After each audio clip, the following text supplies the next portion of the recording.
Kunjungan kita ke Turki ini atas undangan Presiden Tayyip Erdogan yang juga telah melakukan lawatan rasmi ke Malaysia pada bulan Februari tahun lalu.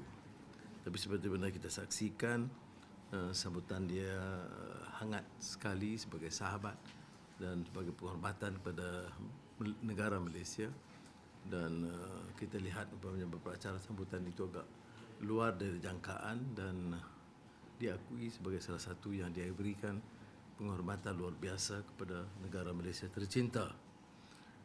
Kita manfaatkan juga waktu itu untuk mengadakan mesyuarat Majlis Kerjasama Strategik peringkat tinggi, iaitu High Level Strategic Cooperation Council.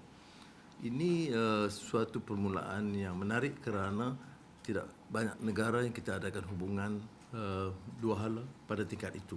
Kerana dalam high level ini, council ini, dia mesti pengusikan bersama oleh Presiden dan saya.